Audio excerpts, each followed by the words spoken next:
68세 전직 금융업계 임원인 박 부장님은 제게 이렇게 털어놓았습니다. 선생님, 솔직히 말씀드리면 은퇴 후 2년이 지났는데도 하루 종일 집에만 있으면 제가 쓸모없는 사람이 된 것 같아요. 아침에 눈을 뜨면 오늘 뭘 해야 하나 하는 불안감이 몰려와요. 40년을 매일 아침 7시에 출근해서 밤 10시까지 일했는데 갑자기 아무것도 안 해도 된다니까 오히려 무서워요. 박 부장님의 이야기를 들으며 저는 그의 눈에서 깊은 혼란을 읽을 수 있었습니다. 그는 대형은행에서 40년간 근무하며 말단 사원에서 시작해 지점장까지 오른 입지전적인 인물이었습니다. 20대 중반 신입사원으로 입사했을 때부터 그의 하루는 철저히 계획되어 있었죠. 아침 6시 30분 기상, 7시 30분 출근, 오전 9시 조회, 오후 6시 퇴근이 원칙이었지만 실제로는 밤 10시가 넘어서야 집에 돌아오는 날이 대부분이었습니다. 젊었을 때는 승진이 목표였어요. 대리에서 과장으로, 과장에서 차장으로, 차장에서 부장으로, 그 다음엔 지점장이 되는 것이 꿈이었죠. 매년 실적을 채우고 부하 직원들을 이끌고 상사들에게 인정받기 위해 모든 에너지를 쏟았습니다. 박 부장님의 회상은 마치 전쟁터를 그리는 듯 했습니다. 금융업계의 치열한 경쟁, 끝없는 실적 압박, 고객 관리, 리스크 관리까지 그의 어깨에는 항상 무거운 책임이 얹혀 있었습니다. 평생 그에게 일이란 단순히 돈을 버는 수단이 아니었습니다. 그것은 존재 이유였고 정체성이었으며 자존감의 원천이었어요. 동료들과의 경쟁에서 이기는 것, 상사에게 칭찬받는 것, 부하 직원들에게 존경받는 것이 그의 일상을 지배했습니다. 주말에도 골프장에서 고객들과 만나고 저녁 시간에도 회식으로 인간관계를 다졌죠. 가족과의 시간은 항상 뒷전이었습니다. 아내가 가끔 당신은 집에 돈만 갖다 주는 사람 같다고 했어요. 아이들 학교 행사도 거의 못 갔고 가족여행도 1년에 한 번 정도가 전부였죠. 그때는 가족을 위해 열심히 일하는 거라고 생각했는데 지금 생각해보니 제가 일에 중독되어 있었던 것 같아요. 박 부장님의 목소리에는 후회가 묻어났습니다. 그러던 그에게 은퇴는 갑작스럽게 찾아왔습니다. 정년 65세가 되어 어쩔 수 없이 회사를 떠나야 했죠. 마지막 날 동료들이 준비해준 작은 송별회에서 그는 뜻밖에도 허탈감을 느꼈습니다. 40년의 세월이 그렇게 간단히 정리되는 것이 믿어지지 않았어요. 은퇴 후 처음 몇 주는 마치 긴 휴가를 떠난 기분이었습니다. 드디어 자유다. 이제 하고 싶은 것들을 해보자라고 생각했죠. 하지만 막상 시간이 무제한으로 주어지니 무엇을 해야 할지 모르겠더라고 했습니다.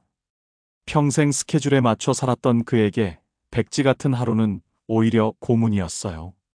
첫 달에는 그래도 괜찮았어요. 밀린 독서도 하고 집 주변 정리도 하고 오랫동안 만나지 못했던 친구들도 만났죠. 그런데 두 번째 달부터 이상한 감정이 들기 시작했어요. 아침에 일어나면 오늘은 뭘 하지? 하는 막막함이 찾아왔고 저녁이 되면 오늘 하루 뭘 했나? 하는 공허함이 몰려왔어요. 더욱 힘든 것은 사회적 관계의 변화였습니다. 현직에 있을 때는 수많은 사람들이 그를 찾았습니다. 부하 직원들의 보고, 동료들과의 회의, 고객들과의 미팅으로 하루가 꽉 찼죠. 그런데 은퇴 후에는 연락하는 사람이 급격히 줄어들었습니다. 처음에는 가끔 후배들이 안부 인사를 했는데 점점 연락이 뜸해졌어요. 그때야 깨달았죠. 사람들이 저를 찾은 게 아니라 제 직책을 찾았던 거라는 걸요. 박 부장님은 이런 현실을 받아들이기 힘들었습니다. 수십 년간 바쁘게 살아온 사람이 갑자기 한가해지니 마치 세상에서 버림받은 느낌이었다고 해요. 은행에 있을 때는 제가 중요한 사람이라고 생각했어요. 제가 없으면 일이 안 돌아간다고 여겼죠. 그런데 은퇴하고 나니 세상은 저 없이도 잘 돌아가더라고요. 그게 가장 충격적이었어요. 특히 힘들었던 것은 시간에 대한 감각의 변화였습니다. 현직에 있을 때는 시간이 부족해서 늘 쫓기듯 살았는데 은퇴 후에는 시간이 너무 많아서 어떻게 보내야 할지 몰랐어요. 오전 10시에 커피 한 잔을 마시고 나면 점심까지 뭘 해야 할지 막막했죠. 하루가 이렇게 길다는 걸 처음 깨달았어요. 그의 고백에는 평생 일에 매여 살았던 사람만이 느낄 수 있는 특별한 공허함이 담겨 있었습니다. 많은 사람들이 박 부장님과 같은 경험을 합니다. 특히 직장에서 중요한 역할을 했던 분들일수록 은퇴 후 정체성 혼란을 겪죠. 평생 회사 사람으로 살아왔기 때문에 회사를 떠나면 나는 누구인가라는 근본적인 질문에 부딪히게 됩니다. 심리학에서는 이를 역할 상실 증후군이라고 부릅니다. 우리는 자신을 직책이나 역할로 정의하는 데 익숙해져 있어요. 나는 부장이야. 나는 팀장이야. 나는 선생님이야 하는 식으로 말이죠. 그런데 갑자기 그 역할이 사라지면 마치 거울 속에서 자신이 사라진 것 같은 공허감을 느끼게 됩니다. 박 부장님의 경우를 더 자세히 들여다보면 그의 정체성 혼란은 단순히 직장을 잃었다는 차원을 넘어서는 것이었습니다. 그는 20대 중반부터 60대 중반까지 40년 동안 은행원 박 부장으로 살았습니다. 아침에 일어나서 정장을 입고 지하철을 타고 출근하고 사무실에서 하루 종일 숫자와 씨름하고 부하 직원들과 회의하고 고객들을 만나는 것이 그의 일상이었죠. 이 모든 활동들이 그에게는 단순한 업무가 아니라 나는 누구인가에 대한 답이었습니다. 명함을 처음 못 쓰게 됐을 때가 가장 충격적이었어요. 박 부장님은 회상했습니다. 40년 동안 사람들을 만날 때마다 명함을 건넸는데 갑자기 그게 없어지니까 제 소개를 어떻게 해야 할지 모르겠더라고요. 안녕하세요, 저는 하다가 말문이 막혔어요. 박 부장이 아닌 저는 도대체 누구인지 모르겠더라고요.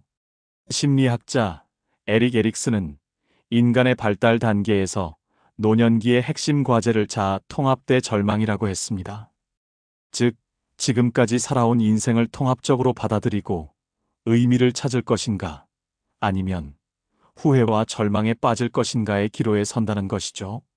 박 부장님도 바로 이 지점에서 깊은 혼란을 겪었습니다. 더욱 복잡한 것은 일 중독의 심리적 메커니즘이었습니다. 일 중독은 단순히 일을 많이 하는 것이 아닙니다. 일을 통해서만 자신의 가치를 확인하고 일이 없으면 불안해하며 쉬는 것을 죄악시하는 심리적 상태를 말합니다. 박 부장님은 전형적인 일 중독자였어요. 그에게 일은 생존의 수단을 넘어서 존재의 증명이었습니다. 주말에도 편하게 쉬지 못했어요. 집에서 아무것도 안 하고 있으면 괜히 죄책감이 들었죠. 텔레비전을 봐도 이 시간에 나는 왜 이런 걸 보고 있나 하는 생각이 들었고, 낮잠을 자려고 해도 이래도 되나 하는 불안감이 앞섰어요.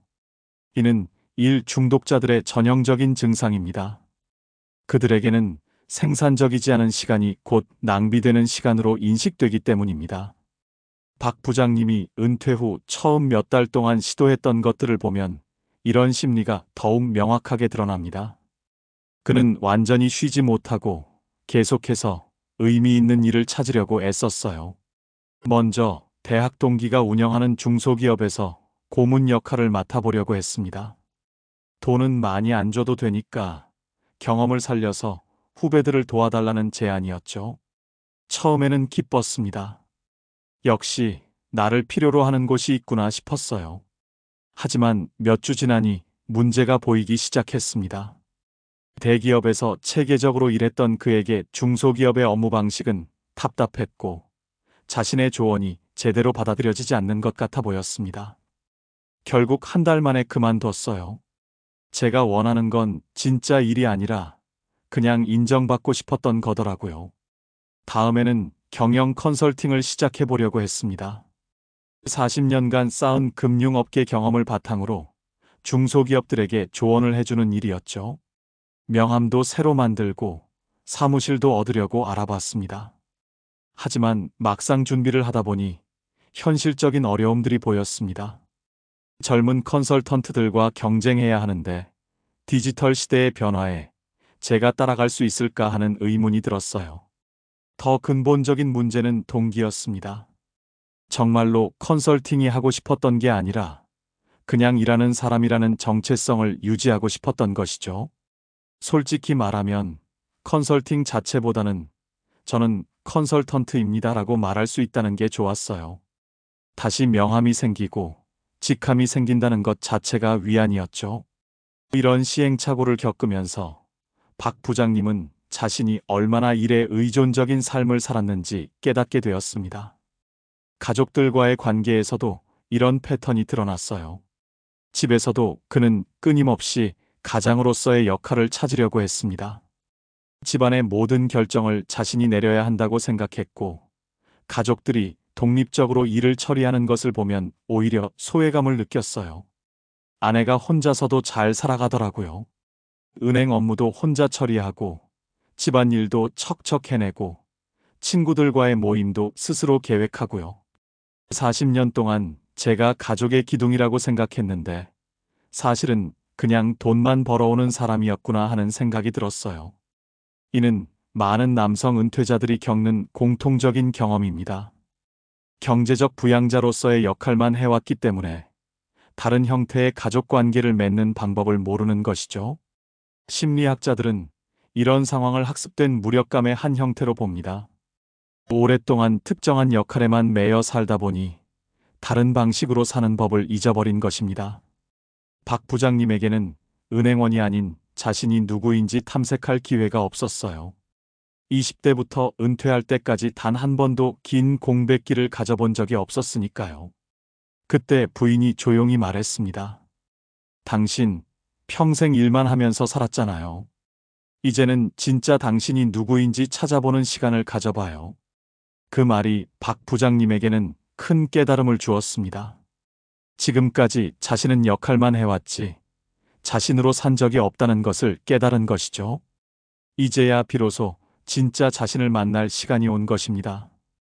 놀기는 생각보다 어려운 기술입니다. 특히 평생 성취지향적으로 살아온 사람들에게는 더욱 그렇죠.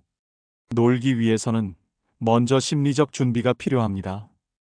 첫 번째는 생산성의 노예에서 벗어나는 것입니다. 우리는 무언가 성과를 내야 하고, 유용해야 하고, 의미 있는 일을 해야 한다는 강박에 시달립니다.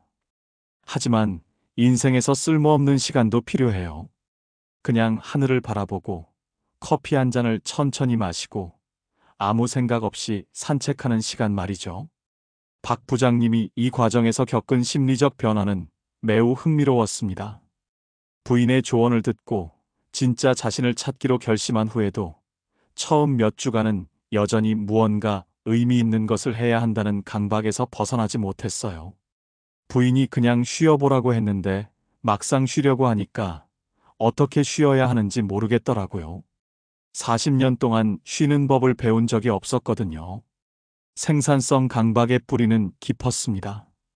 박 부장님은 어린 시절부터 열심히 하는 사람으로 살아왔어요. 초등학교 때부터 반장을 했고, 중고등학교에서는 전교 10등 안에 들기 위해 새벽까지 공부했습니다. 대학에서도 학점 관리에 최선을 다했고, 취업 준비 역시 철저하게 했죠. 그에게는 노력하지 않는 시간이 곧 낭비되는 시간이었습니다. 어머니가 항상 놀면 안 된다. 항상 뭔가 해야 한다고 하셨어요. 방학 때도 놀지 못하게 하시고 학원이나 과외로 시간을 채우셨죠. 성인이 되어서도 그 습관이 그대로 남아 있었던 것 같아요. 이런 가정 환경에서 자란 박 부장님에게 그냥 노는 것은 죄악이나 다름없었습니다. 생산성 강박에서 벗어나는 첫 번째 단계는 시간 가치에 대한 인식을 바꾸는 것이었습니다. 박 부장님은 오랫동안 시간은 돈이다라는 신념으로 살아왔습니다. 매 순간이 효율적으로 활용되어야 하고, 결과물이 있어야 하고, 성과가 측정되어야 한다고 생각했죠. 심지어 휴가를 갈 때도 이 여행에서 무엇을 얻을 것인가를 계획했을 정도였어요. 처음에 아무것도 안 하고 앉아 있으려고 했는데 5분도 못 버티겠더라고요. 계속 이 시간에 뭔가 해야 하는 것 아닌가 하는 생각이 들었어요. 뉴스를 봐야 하나, 책을 읽어야 하나, 운동을 해야 하나. 머릿속이 복잡했죠. 이는 오랜 시간 목표 지향적으로 살아온 사람들의 전형적인 반응입니다. 그들에게는 목적 없는 시간이라는 개념 자체가 생소하고 불편합니다. 박 부장님이 시간에 대한 인식을 바꾸는 데는 몇 가지 단계가 있었습니다. 처음에는 의미 있는 휴식부터 시작했어요. 명상이나 요가 같은 것들 말이죠. 적어도 건강에는 도움이 되니까 시간 낭비는 아니겠다는 생각으로 접근했습니다. 하지만 이마저도 체계적으로 하려고 했어요. 명상 앱을 설치하고 매일 정해진 시간에 하고 효과를 기록하려고 했습니다. 명상을 하면서도 이게 정말 효과가 있나? 얼마나 해야 스트레스가 줄어드나? 이런 생각을 했어요. 명상하는 동안에도 머릿속으로는 계산을 하고 있었죠. 이런 접근 방식으로는 진정한 휴식을 얻을 수 없었습니다. 여전히 성과 지향적인 마인드셋에서 벗어나지 못했기 때문이에요. 진정한 전환점은 우연히 찾아왔습니다. 어느 날 오후, 박 부장님은 거실 소파에 앉아서 창밖을 바라보고 있었어요. 특별히 할 일도 없고 뭔가 해야 한다는 생각도 들지 않는 상태였습니다. 그냥 멍하니 앉아 있었는데 창밖으로 나무가 바람에 흔들리는 게 보이더라고요. 그걸 보면서 저 나무도 그냥 흔들리고 있네 하는 생각이 들었어요. 그 순간 박 부장님은 처음으로 아무것도 하지 않는 것의 가치를 느꼈습니다. 저 나무가 바람에 흔들리는 게 무슨 생산성이 있나요? 그냥 자연스럽게 흔들리고 있을 뿐이죠. 그런데 그게 아름답더라고요. 저도 그냥 여기 앉아 있는 것만으로도 충분할 수 있겠다는 생각이 들었어요. 두 번째는 완벽주의를 내려놓는 것입니다. 일할 때는 실수하면 안 되고 항상 최선의 결과를 내야 했지만 놀 때는 서툴러도 괜찮습니다. 낚시를 해도 물고기를 못 잡아도 되고 그림을 그려도 잘 그리지 못해도 됩니다. 과정 자체를 즐기는 것이 중요해요. 박 부장님의 완벽주의는 놀이에서도 그대로 나타났습니다. 처음 시도한 것이 독서였는데 그조차도 체계적으로 접근하려 했어요. 경영서적부터 시작해서 인문학, 역사, 과학 순으로 읽어야겠다는 계획을 세웠죠. 그리고 읽은 내용을 노트에 정리하고 핵심 내용을 요약하고 나중에 활용할 방법까지 생각했습니다. 첫 번째 책을 읽다가 중간에 포기했어요. 재미없는 게 아니라 너무 진지하게 접근하니까 스트레스가 되더라고요. 이 책에서 무엇을 배워야 하나, 이 지식을 어떻게 활용해야 하나, 이런 생각들 때문에 정작 읽는 재미는 없었어요. 그는 심지어 독서 계획표까지 만들어서 하루에 몇 페이지씩 읽어야 한다는 목표를 세웠었습니다. 완벽주의는 독서뿐만 아니라 다른 모든 활동에도 영향을 미쳤습니다. 박 부장님이 처음 산책을 시작했을 때의 이야기를 들어보면 그 정도를 알 수 있어요. 동네 한 바퀴 걷는 것도 계획을 세웠어요. 몇 시에 출발해서 어느 루트로 걸을지, 몇 분 동안 걸을지 다 정해놨죠. 걸음수를 측정하는 앱도 설치하고 매일 기록도 남겼어요. 심지어 산책 중에도 효율성을 추구했습니다. 걸으면서도 뭔가 배워야겠다는 생각에 팟캐스트를 들었어요. 경제방송이나 교양 프로그램 같은 걸로요. 그냥 걷기만 하면 시간 낭비 같았거든요. 이런 식으로는 산책의 본래 목적인 여유와 휴식을 얻을 수 없었습니다. 완벽주의가 가장 극명하게 드러난 것은 취미 활동에서였습니다. 박 부장님은 바둑을 취미로 시작했는데 이것도 마치 업무 프로젝트처럼 접근했어요. 바둑을 배우기로 하고 나서 관련 책을 10권 정도 샀어요. 기초부터 고급까지 체계적으로 공부하려고 했죠. 매일 정해진 시간에 기보를 외우고 온라인으로 실전 연습도 하고. 하지만 이런 접근 방식은 오히려 바둑의 재미를 반감시켰습니다. 바둑 두는 게 숙제하는 것 같더라고요. 이기면 기분이 좋지만 지면 내가 공부를 덜 했나 하고 자책했어요. 그냥 재미로 두는 게 아니라 실력 향상이 목표가 되어버렸죠. 완벽주의에서 벗어나는 전환점은 실패를 경험하면서였습니다. 박 부장님이 여러 활동을 완벽하게 하려다가 모두 중도 포기하게 된 것이죠. 독서도 포기하고, 바둑도 포기하고, 운동도 며칠 못하고 그만뒀어요. 뭘 해도 제 기준에 못 미치니까 재미가 없더라고요. 그때 부인이 한 말이 큰 깨달음을 주었습니다. 당신은 왜 취미도 일하듯이 해요? 취미는 재미있으라고 하는 거잖아요. 그 말을 들고 박 부장님은 자신이 놀이에서도 성과를 추구하고 있었다는 것을 깨달았어요. 세 번째는 즉각적 만족을 받아들이는 것입니다. 직장 생활에서는 대부분 장기적인 목표를 위해 현재의 만족을 유보하는 경우가 많아요. 승진을 위해 참고, 성과를 위해 희생하고, 미래를 위해 현재를 투자하는 것이 일상이었죠. 하지만 놀이에서는 바로 지금 이 순간의 즐거움이 중요합니다. 박 부장님이 이것을 깨달은 것은 손자와 함께 시간을 보내면서였습니다. 5살 손자가 레고를 가지고 놀자고 하더라고요. 처음에는 이런 걸로 뭘 만들까? 어떻게 하면 교육적 효과가 있을까 생각했는데 아이는 그냥 블록을 쌓았다 무너뜨렸다 하면서 깔깔 웃더라고요. 그 순간 박 부장님은 중요한 깨달음을 얻었습니다. 아이에게는 레고로 무엇을 완성하는 것이 목적이 아니라 그 과정 자체가 즐거움이었던 것이죠. 저도 모르게 아이와 함께 블록을 쌓았다 무너뜨렸다 하면서 웃고 있더라고요. 그때 처음으로 이게 노는 거구나 싶었어요. 하지만 즉각적 만족을 받아들이는 것도 쉽지 않았습니다. 박 부장님은 40년 동안 지연 만족에 길들여져 있었거든요. 손자와 놀다가도 이 시간에 나는 뭘 배우고 있나 하는 생각이 들었어요. 그냥 재미있다는 것만으로는 뭔가 부족한 느낌이었죠. 이런 변화 과정에서 중요한 역할을 한 것이 마음챙김 연습이었습니다. 박 부장님은 상담사의 조언에 따라 현재 순간에 집중하는 연습을 시작했어요. 처음에는 명상이라고 해서 거창하게 생각했는데 그냥 지금 하고 있는 일에 집중하는 거더라고요. 차 마시면서 차 맛에 집중하고 걸으면서 발걸음에 집중하고 이런 연습을 통해 박 부장님은 점차 현재 순간의 즐거움을 인정하게 되었습니다. 차를 마시면서 이 차가 맛있네 하고 느끼는 것만으로도 충분하다는 걸 배웠어요. 굳이 이 차가 건강에 어떤 도움이 되나 생각할 필요가 없더라고요. 네 번째는 사회적 시선에서 자유로워지는 것입니다. 특히 한국 사회에서는 나이 든 사람이 그냥 노는 것을 부정적으로 보는 시각이 있어요. 할 일 없어서 놀고 있다는 식으로 해석하죠. 하지만 진정한 휴식과 여유는 게으름과는 다릅니다.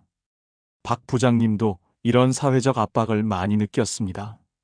동네에서 만나는 사람들이 요즘 뭐 하세요? 하고 물어보면 대답이 궁했어요. 그냥 쉬고 있어요 라고 하면 민망하고 취미 생활하고 있어요 라고 하면 거짓말 같고 특히 과거 동료들을 만날 때는 더욱 그랬습니다. 여전히 일하고 있는 후배들을 보면서 자신만 뒤처지는 것 같은 느낌을 받았어요. 후배들이 부장님은 요즘 어떻게 지내세요? 하고 물으면 정말 당황스러웠어요. 컨설팅 준비하고 있다거나 새로운 사업을 알아보고 있다고 둘러대기도 했죠. 그냥 놀고 있다고는 차마 말할 수 없더라고요. 이는 은퇴자들이 공통적으로 경험하는 사회적 압박입니다. 사회적 시선에서 자유로워지는 과정에서 중요한 것은 놀 권리에 대한 인식이었습니다. 박 부장님은 상담을 통해 자신이 40년 동안 충분히 일했고 이제는 쉴 자격이 있다는 것을 받아들이게 되었어요. 처음에는 놀면 안 된다고 생각했는데 생각해보니 저도 휴식할 권리가 있더라고요. 40년을 열심히 일했으면 이제 좀 쉬어도 되지 않나요? 이런 인식의 변화는 타인의 시선에 대한 태도도 바꿔놓았습니다. 누가 뭐라고 하든 상관없어요. 제가 게으른 게 아니라 제가 마땅히 누려야 할 휴식을 취하고 있는 거거든요. 이런 자신감은 실제로 다른 사람들과의 대화에서도 드러났습니다. 이제는 그냥 쉬고 있어요 라고 당당히 말해요. 오히려 사람들이 부럽다고 하더라고요. 다들 바쁘게 살고 있으니까 여유롭게 사는 제가 부러운 거죠. 박 부장님의 태도, 변화는 주변 사람들에게도 긍정적인 영향을 미쳤습니다. 다섯 번째는 내적 동기를 찾는 것입니다. 직장에서는 외적 동기 승진, 연봉, 인정과 행동을 이끌었다면 놀이에서는 내적 동기 재미, 즐거움, 만족가 중요해요. 자신이 진짜 좋아하는 것이 무엇인지, 어떤 활동에서 기쁨을 느끼는지 탐색하는 시간이 필요합니다. 내적 동기를 찾는 과정은 생각보다 어려웠습니다. 박 부장님은 오랫동안 외적 동기에만 의존해서 살아왔기 때문에 자신이 진짜 무엇을 좋아하는지 모르겠더라고 했어요. 40년 동안 회사에서 시키는 일만 했으니까 정작 제가 뭘 좋아하는지 모르겠더라고요. 취미가 뭐냐고 물어보면 대답할 게 없었어요. 처음에는 해야 할 것 같은 취미들부터 시도해 봤습니다. 등산, 독서, 바둑 같은 것들이었죠. 남들이 좋다고 하는 것들을 해봤는데 정작 제가 재미있어 하지는 않더라고요. 등산도 힘들기만 하고 독서도 집중이 안 되고 바둑도 스트레스만 받았어요. 진짜 내적 동기를 발견한 것은 우연한 계기였습니다. 어느 날 부인과 함께 마트에 갔는데 원예 코너에서 작은 화분을 하나 샀어요. 특별한 이유는 없었어요. 그냥 예뻐서 샀는데 집에 와서 물을 주고 햇빛이 잘 드는 곳에 놓아두니까 조금씩 자라더라고요. 그 작은 변화를 지켜보는 것이 박 부장님에게는 큰 기쁨이었습니다. 매일 아침 일어나서 화분을 보는 게 재미있더라고요. 새 잎이 났나, 꽃이 필까, 이런 걸 관찰하는 게 신기했어요. 이것이 그의 첫 번째 진짜 취미가 되었습니다. 화분 키우기에서 시작해서 박 부장님은 점차 자신의 내적 동기를 발견해 나갔습니다. 화분 하나에서 시작해서 이제는 베란다가 작은 정원이 됐어요. 토마토도 키우고 허브도 키우고 뭔가 자라는 걸 보는 게 이렇게 즐거운 줄 몰랐어요. 박 부장님은 이런 깨달음을 얻은 후 서서히 변화하기 시작했습니다. 먼저 매일 아침 동네 한 바퀴를 걷기 시작했어요. 처음에는 이런 게 무슨 의미가 있나 싶었지만 점차 길가의 꽃들이 눈에 들어오고 이웃들과 인사를 나누는 재미를 발견했습니다. 걷기 시작한 지 한 달쯤 되니까 매일 피는 꽃들이 보이고 계절의 변화가 느껴지더라고요. 그동안 이런 걸 놓치고 살았구나 싶었어요. 오후에는 손자와 함께 레고를 맞추며 시간을 보냈는데 아이의 순수한 웃음소리가 그렇게 소중할 줄 몰랐다고 하더군요. 손자와 놀면서 저도 같이 어린아이가 되는 기분이었어요. 레고 하나 맞출 때마다 아이가 할아버지 대단해 라고 하는데 그게 회사에서 받던 어떤 칭찬보다 진짜 기분 좋더라고요. 이런 변화의 핵심은 과정 중심적 사고로의 전환이었습니다. 박 부장님은 결과나 성과보다는 지금 이 순간 하고 있는 활동 자체에 집중하게 되었어요. 예전에는 항상 이걸 해서 뭘 얻을까를 생각했는데 이제는 지금 이걸 하는 게 재미있나를 생각해요. 그렇게 바뀌니까 모든 게 다르게 보이더라고요. 6개월이 지나자 박 부장님에게 놀라운 변화가 일어났습니다. 이제야 제가 누구인지 알 것 같아요. 저는 박 부장이 아니라 그냥 박씨 할아버지예요. 손자에게는 재미있는 놀이 상대이고 부인에게는 오랜 동반자이고 이웃에게는 정겨운 동네 아저씨죠. 이런 소소한 역할들이 부장이라는 타이틀보다 훨씬 따뜻하더군요. 이런 변화가 일어나기까지는 여러 단계가 있었습니다. 처음 3개월 동안 박 부장님은 완전히 새로운 일상 리듬을 만들어 나갔어요. 아침 7시에 일어나는 것은 그대로 유지했지만 출근 대신 동네 산책을 시작했습니다. 처음에는 목적 없이 걷는 게 어색했어요. 어디로 가야 하나, 언제까지 걸어야 하나 하는 생각이 들었죠. 그런데 한 달쯤 지나니까 그냥 발길 가는 대로 걷는 것도 나름의 재미가 있더라고요. 산책하면서 박 부장님은 40년 동안 놓쳤던 것들을 발견하기 시작했습니다. 매일 같은 길을 걸어도 날마다 다른 걸 발견해요. 어제는 없던 꽃이 오늘 피어 있고 새로운 가게가 생기기도 하고 아이들이 등교하는 모습도 보고 이런 작은 발견들이 그에게는 큰 즐거움이었습니다. 특히 인상 깊었던 것은 이웃들과의 관계였습니다. 40년 동안 같은 동네에 살면서도 이웃과 제대로 인사해 본 적이 없었어요. 항상 바빠서 고개만 끄덕이고 지나갔죠. 그런데 이제는 시간이 있으니까 안녕하세요. 날씨 좋네요. 이런 말을 나누게 되더라고요. 이런 소소한 교류가 박 부장님에게는 새로운 형태의 사회적 관계였습니다. 두 번째 큰 변화는 가족과의 관계에서 일어났습니다. 특히 부인과의 관계가 완전히 달라졌어요. 40년 동안 집에는 잠자러만 왔는데 이제는 하루 종일 같이 있으니까 처음에는 서로 어색했어요. 뭘 해야 할지, 어떻게 시간을 보내야 할지 몰라서 어정쩡했죠. 하지만 시간이 지나면서 부부는 새로운 관계를 만들어 갔습니다. 아내와 함께 장을 보러 가는 것부터 시작했어요. 예전에는 돈만 주고 알아서 하라고 했는데 이제는 같이 가서 뭘 사야 할지 의논도 하고 새로운 음식 재료도 구경하고 이런 일상적인 활동들이 부부에게는 새로운 소통의 기회가 되었습니다. 장 보러 가서 아내가 이거 어때? 하고 물어보면 예전 같으면 알아서 했을 텐데 이제는 진짜로 관심을 가지고 봐요. 어떤 과일이 더 신선한지, 어떤 고기가 좋은지 함께 고르는 재미가 있더라고요. 이런 변화는 부인에게도 놀라움이었습니다. 부인은 처음에는 남편이 집에 계속 있는 것을 부담스러워했다고 해요. 40년 동안 혼자 집안일을 처리해왔는데 갑자기 남편이 모든 일에 관여하려고 하니까 답답했어요. 내 영역을 침범하는 것 같다는 생각도 들었죠. 하지만 박 부장님이 점차 협력적인 태도를 보이면서 관계가 개선되었습니다. 세 번째 변화는 손자와의 관계에서 나타났습니다. 예전에는 손자를 만나도 뭘 해야 할지 몰랐어요. 잠깐 안아주고 용돈 주고 그게 전부였죠. 아이와 어떻게 놀아야 하는지, 무슨 말을 해야 하는지 막막했어요. 하지만 시간적 여유가 생기면서 손자와의 관계도 깊어졌습니다. 이제는 손자가 할아버지, 놀자고 하면 시간이 얼마든지 있어요. 레고도 같이 하고, 그림도 그리고, 동화책도 읽어주고, 아이가 좋아하는 걸 보니까 저도 기분이 좋더라고요. 박 부장님은 손자를 통해 자신 안에 있던 어린아이 같은 면을 다시 발견했습니다. 손자와 놀면서 저도 같이 어린아이가 되는 기분이에요. 진짜 재미있어요.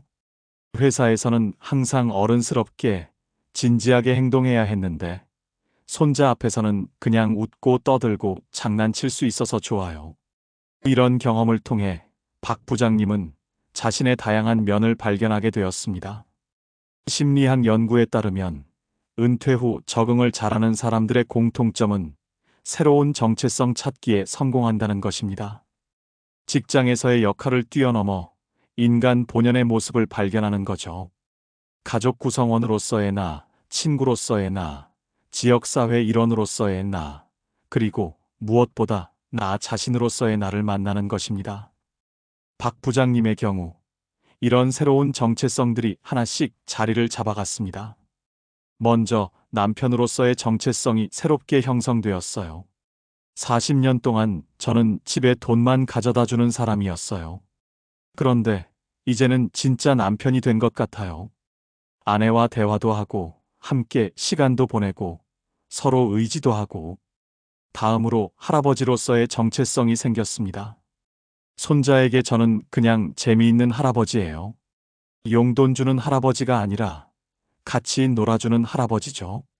아이가 저를 찾을 때마다 뿌듯해요. 그리고 동네 이웃으로서의 정체성도 새롭게 형성되었습니다. 동네 사람들이 이제는 저를 알아봐요. 산책 다니시는 분, 인사 잘하시는 분 이런 식으로요. 동네 할머니들이 오늘은 안 보이셨네요 하면서 안부를 물어보기도 해요. 이런 정체성의 변화와 함께 박 부장님의 자아상도 바뀌었습니다. 예전에는 제가 성공한 사람이라고 생각했어요. 돈도 벌고 승진도 하고 인정도 받았으니까요. 그런데 그게 진짜 성공인지 의문이 들기 시작했어요. 성공에 대한 기준이 완전히 달라진 것이죠.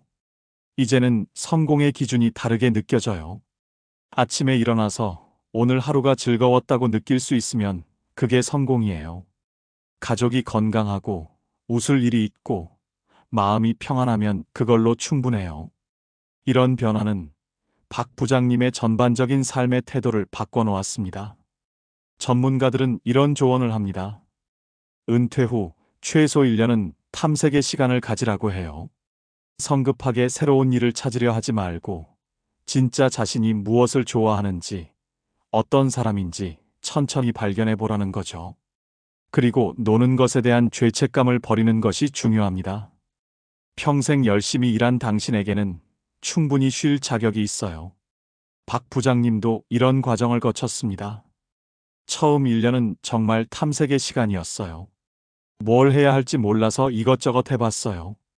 독서도 해보고, 운동도 해보고, 여행도 가보고. 그러면서 제가 정말 좋아하는 게 뭔지 알게 됐어요. 그가 발견한 것은 의외로 단순한 것들이었습니다. 거창한 취미나 특별한 활동이 아니라 그냥 일상적인 것들이 좋더라고요. 화분에 물 주기, 손자와 놀기, 아내와 대화하기, 동네 산책하기. 이런 소소한 것들이 저에게는 가장 큰 즐거움이에요. 이런 깨달음을 통해 박 부장님은 행복에 대한 새로운 정의를 내렸습니다. 행복이라는 게 특별한 게 아니더라고요. 매일매일 작은 기쁨들을 찾는 거예요.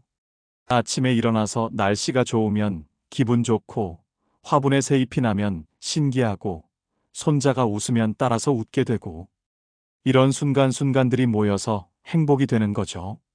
특히 인상적인 것은 시간에 대한 인식의 변화였습니다. 예전에는 시간이 항상 부족했어요. 뭔가 빨리빨리 해야 하고 효율적으로 써야 한다고 생각했죠.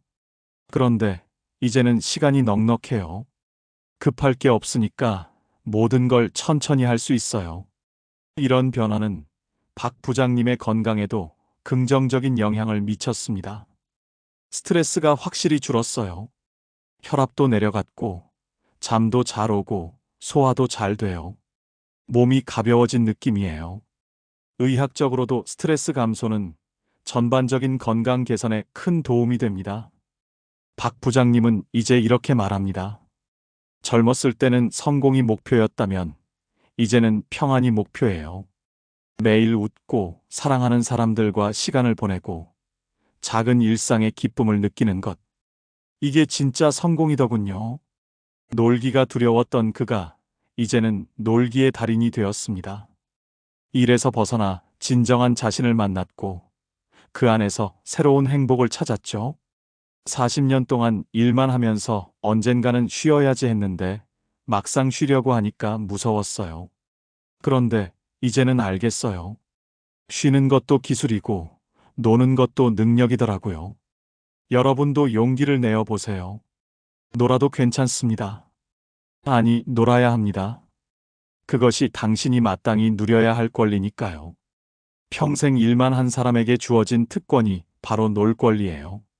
이제는 당당하게 노르세요. 그게 여러분이 받아야 할 최고의 선물입니다.